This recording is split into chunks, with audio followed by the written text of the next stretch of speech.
Assalamualaikum warahmatullahi wabarakatuh. Perkenalkan, nama saya Safira Ramadhani Wirawan dari kelas A dengan NIM 4524091246. Baik, saya di sini akan mempresentasikan materi terkait menjadi mahasiswa yang taat pada aturan sosial, sadar diri, demokratis, dan santun. Nah, yang pertama, patuh pada aturan sosial. Patuh pada aturan sosial, menurut saya, kita dapat menerima semua peraturan serta norma-norma yang telah ditetapkan, baik secara tertulis maupun tidak tertulis. Kita tetap harus mengikuti peraturan tersebut, karena sikap patuh pada aturan sosial sangat penting untuk kedamaian serta pergaulan di lingkungan mahasiswa. Nah, adapun beberapa contoh dalam aturan sosial. Yang pertama, kita dapat menghargai waktu. Yang kedua, kita dapat menghormati sesama, baik secara agama, ras, suku, bangsa. Yang ketiga, kita dapat bersikap ramah. Yang keempat, kita dapat bekerja sama dengan mahasiswa lain. Dan yang kelima, kita dapat menjunjung tinggi apa itu etika pergaulan. Karena kita seorang mahasiswa, kita perlu mengikuti aturan yang telah ditetapkan di dalam kampus. Salah satu contohnya, tidak terlambat dalam mengikuti kelas. A few moments later. Nah, selanjutnya yang kedua, sadar diri.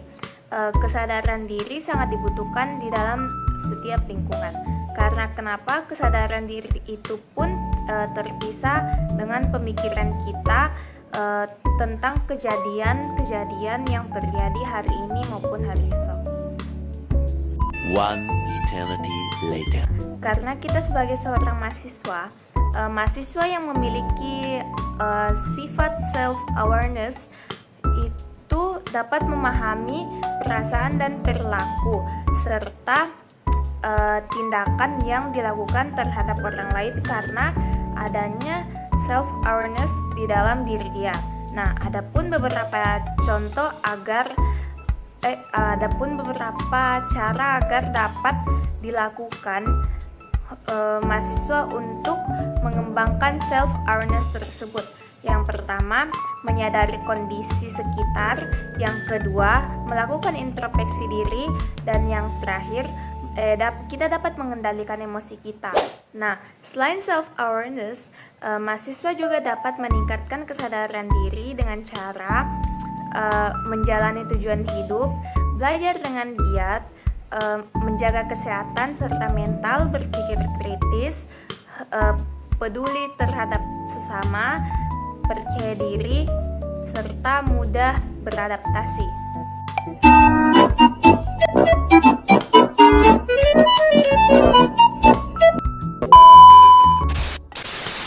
Nah, selanjutnya yang ketiga.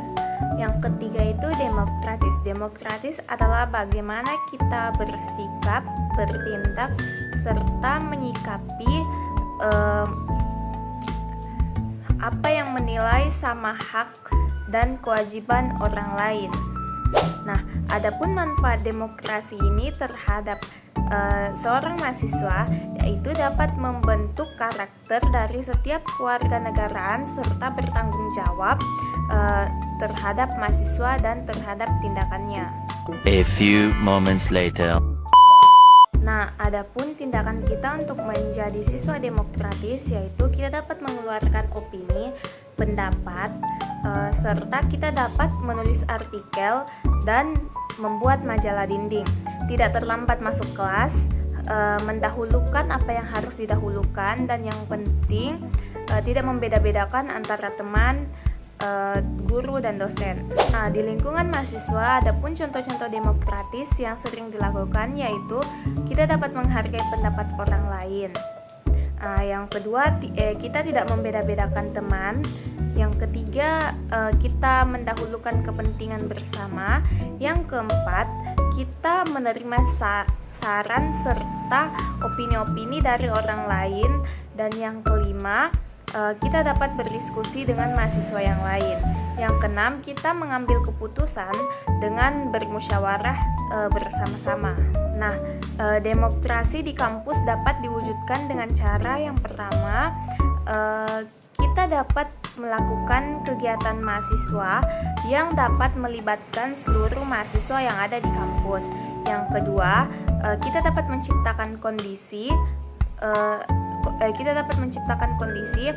yang memungkinkan untuk seluruh unsur di kampus memiliki hak yang sama dalam merumuskan kebijakan.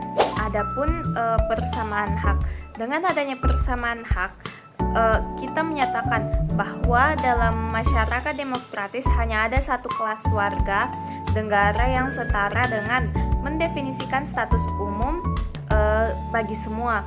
Begitulah pendidikan dalam demokratis. Kita disuruh untuk dapat mengeluarkan opini kita, pendapat kita dengan demokrasi, dan dapat diwujudkan dengan organisasi yang ada di kampus yang dapat melibatkan seluruh mahasiswa yang ada di kampus tersebut. Begitulah dengan pendidikan demokrasi, kita diajak untuk saling bicara secara sehat, terbuka, yang pada akhirnya dapat berguna untuk kita semua.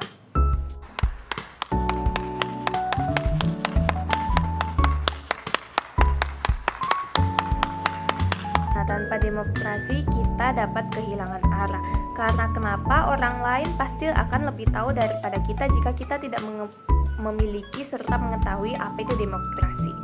Maka apabila kita bersifat demokrasi, kita bisa hidup selamat, tidak seperti orang yang tidak memiliki sifat-sifat demokrasi itu.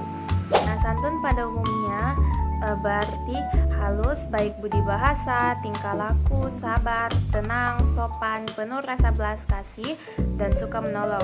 Namun di lingkungan mahasiswa, santun juga merupakan harus beriman dan bertakwa kepada Tuhan Yang Maha Esa sesuai agama dan kepercayaan masing-masing.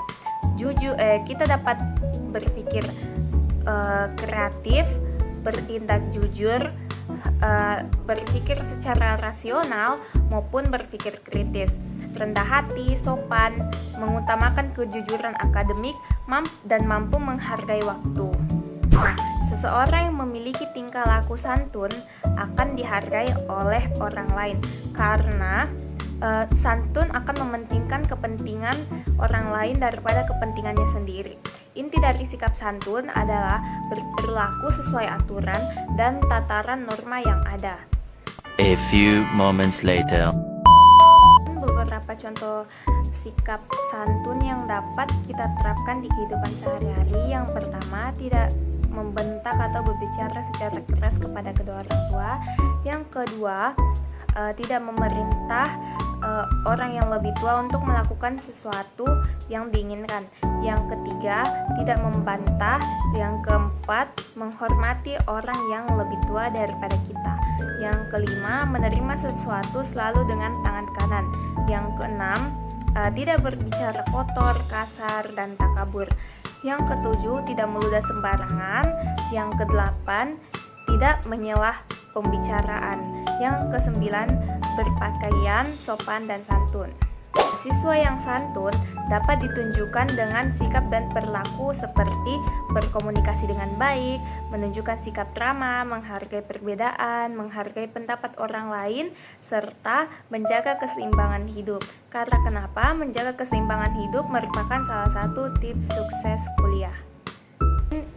Ini saja mengenai materi yang diberikan kepada saya.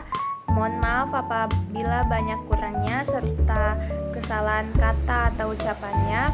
Wabillahi taufiq wal hidayah. Wassalamualaikum warahmatullahi wabarakatuh.